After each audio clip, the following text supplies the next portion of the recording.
Vasishta continued, O Ram, though this universe seems to exist, nothing really exists as the universe. It is but the appearance or reflection of the infinite consciousness, which alone is the reality.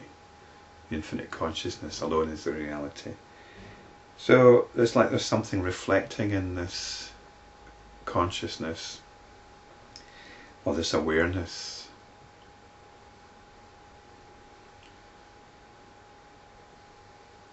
There's all this stuff going on, and there's awareness that all this stuff is going on.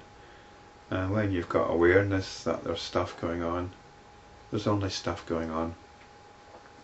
And this is a reflection of the infinite consciousness. In that consciousness, the creation appears as if in a dream. Hence, only the reality in which it appears is real, and that is the infinite void. It's called the infinite void because it allows all things to arise within it. And that infinite void is this awareness. Awareness can be aware of so many things, an infinite number of things. And in that sense, it's void. We can't actually say anything about it. We can't say it's got a colour or a shape or taste or anything like that, because it's that which allows all things. It's that which allows all things to become made aware of. You see the world because the eyes of the other senses perceive the world. That's the story of perception. And in the same way, if you think or believe or know that it exists, that is because your mind thinks so. That's the mind doing its work. It's the cognitive process. And that mind has brought this body into being for its own dwelling. That might seem a bit strange, but we've just been told creation appears as if in a dream. If you think about your dream, does perception exist in a dream? In your dream you have a body. In your dream you see things, you hear things, you smell things. Is perception therefore going on within your dream? Are your eyes operating in the same way as we think they do? Clearly not. Clearly not. The whole world of the dream is created by the mind. We haven't got any problem with that when we're talking about dreams. But we like to somehow think that the waking reality is somehow different. But that's created by the mind. The same mechanism is in place. We like to think that we're perceiving things out there, as if we're getting an accurate representation of things out there. And that's the same assumption we make in a dream, no matter how absurd what we're experiencing.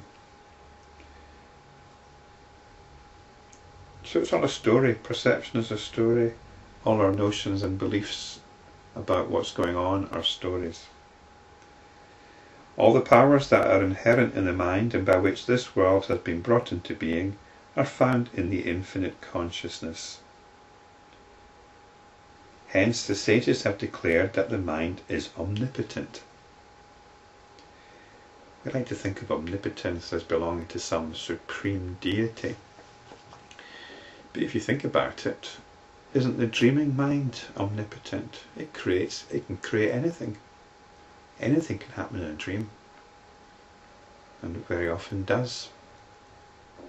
Isn't that omnipotence? And if the mind is creating this phenomenal universe, which is what the scientists say when they tell us the story of perception, what we're experiencing really is electrical signals, and somehow these get constructed into the whole phenomenal universe. So whether it's Yoga Vasishta or the modern scientific story, they both agree that the universe is mind created, and therefore you could say that the mind is omnipotent. Although this probably won't satisfy some people's cravings for power. All these gods, demons and humans have all been conjured up by the mind. When the mind ceases to entertain such notions, they shall cease to be even as a lamp without fuel. The wise man who knows that all the objects in the world are unreal does not consider them objects of pleasure to be pursued. He who runs after the objects created by his own mind surely comes to grief. This world appearance has come into being on account of desire. It will cease only when desire ceases to arise, not when you turn against it or hate it. When this world appearance has been dissolved, nothing whatsoever has really been destroyed.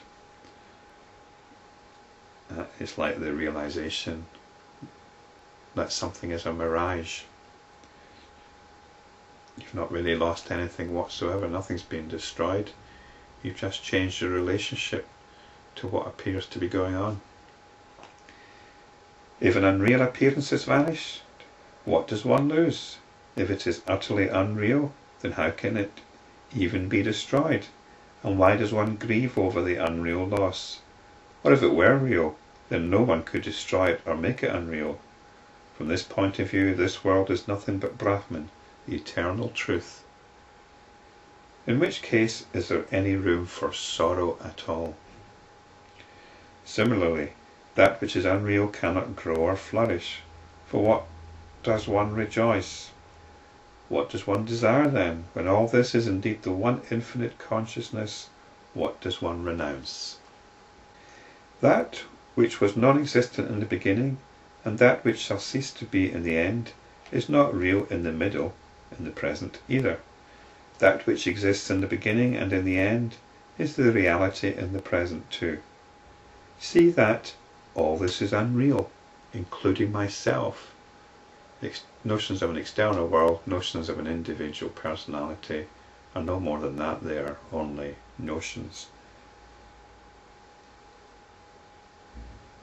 Seeing that all this is unreal, including myself, and there will be no sorrow in you. Or see that all this is real, including myself, and sorrow will not touch you either. Yes, when you start saying all this is unreal, there might be a tendency to reject it, to push it away, and we've already been warned against that. So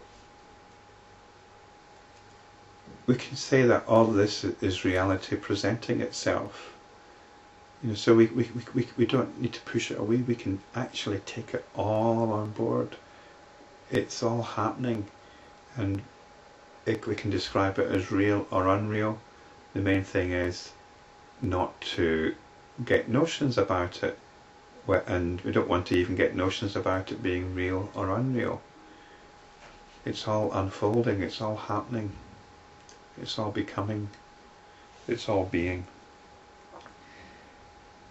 As the sage said this, the 9th day came to an end and the assembly dispersed. That's the 9th day of this great gathering in which the Yoga Vasishta is being expounded. And it occurs to me that perhaps the Yoga Vasishta was actually like a seminar, and it was something which various sages or a guru and his disciples presented their papers, as it were, on Brahman and reality. And it's a possibility, this is a little side note as to how the Yoga Vasishta might have come together. And I've put forward the theory before that it was the teachings of a particular school which accounts for the variable understandings which are presented in the Yoga Vasishta. Anyway, whatever the case may be, it doesn't really matter.